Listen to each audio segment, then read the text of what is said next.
তাকে হত্যা করার জন্য মূলত তাদের প্ল্যানটা ছিল প্রায় 2-3 মাস যাবত।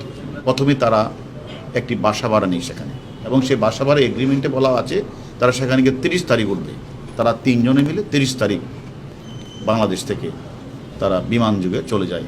খেয়াল রাখছিল যে কোন সময় আমার যে ভিকটিম তিনি কলকাতা যায়। উনি কলকাতা মাঝে মাঝে যান, আগেও যে অনেকবার গেছেন, এবং উনি অনেক দিন ছিলেনও এক সময়। উনি চলে যায়, সেখানে হলো তার বাসা, তার বন্ধুর বাসা গোপালের বাসায় উঠে গিয়ে 12 তারিখ।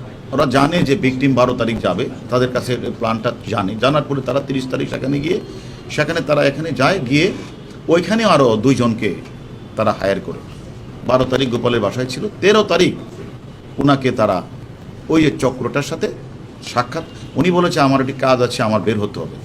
13 তারিখ ওনাকে প্রথমে একটা সাদা গাড়িতে করে ফয়সাল নামে একজন ব্যক্তি তাকে সাদা গাড়িতে রিসিভ করার পরে ওনাকে সেখান থেকে নিয়ে আর কত দূর গেলেই সেখানে যে মূল হত্যাকাণ্ডটা সংঘটিত করেছে উনি আর হচ্ছে আমাদের ভিকটিম আর ফয়সাল এই গাড়িতে উঠে, আর ইন্ডিয়ান একজন ড্রাইভার ছিল রাজা, সে বেশি কিছুই জানে না, সে জাস্ট ক্যারিয়ার হিসেবে তাদেরকে নিয়ে ওই বাসায় যায়।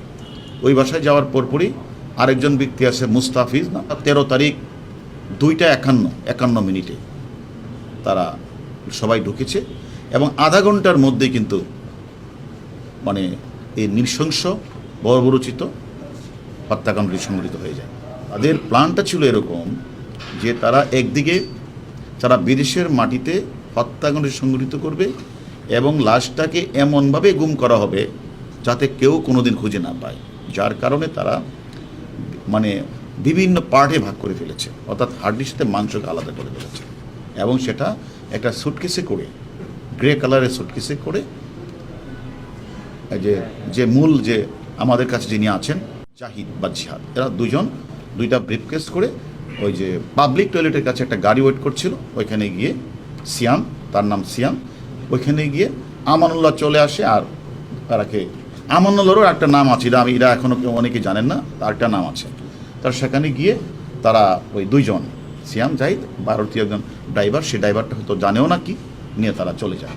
বিভিন্ন ধরনের মেসেজ দিয়েছে, অর্থাৎ ভিকটিমের মোবাইল থেকেই কোনো সময় দেখা গেছে গোপাল বিশ্বাসের কাছে একটা রিং দিয়েছে, কোনো সময় বাংলাদেশের একজনের কাছে রিং দিয়েছে, কোনো সময় বিহার থেকেও রিং দিয়েছে, এবং কলকাতা যে নাম্বার থেকেও রিং দিয়েছে, এবং অর্থাৎ তারা বোঝাতে চেয়েছে যে ভিকটিম কিন্তু এখনও ঠিক আছে, এবং সে সর্বশেষ একটা মেসেজ পাঠিয়েছে, মানে 18 তারিখের পরে মেসেজটা ছিল এরকম যে আমি দিল্লি যাচ্ছি, আমি দিল্লির স্বরাষ্ট্রমন্ত্রী অমিত শাহের সাথে আমার সাক্ষাৎ হবে, এবং মাননীয় আমাদের দেশের প্রধানমন্ত্রী যাবে সেখানে তার মন্ত্রী পাওয়ার বিষয় নিয়ে কথা হবে।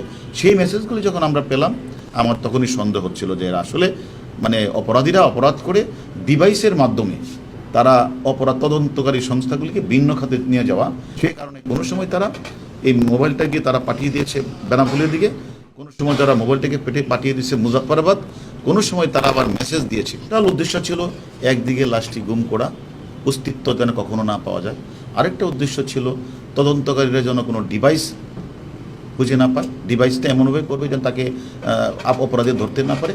আর অন্যদিকে আমাদের দেশের যে সকল অপরাধীরা বিদেশের মাটিকে অপরাধ আশ্রয়স্থল হিসেবে ব্যবহার করেছে, তারাও যেন ইন্ডিয়ান পুলিশ যেন তাদের নজর যেন বাংলাদেশে না আসে। সব কিছু মিলেই তারা এই কাজটা করেছে। আমরা এখন আমাদের মূল কাজটি হচ্ছে অপরাধীদের গ্রেপ্তার করা, এবং পাশাপাশি অপরাধের মানে ভিকটিমের মানে দেহাবশেষ উদ্ধার করা, এটি আমাদের এখন মূল কাজ। আর পরবর্তীতে কী কারণে হত্যাটি হয়েছে এটা আমরা তদন্ত করে আপনাদেরকে পরে জানাবো। তাদেরকে আমরা ধরে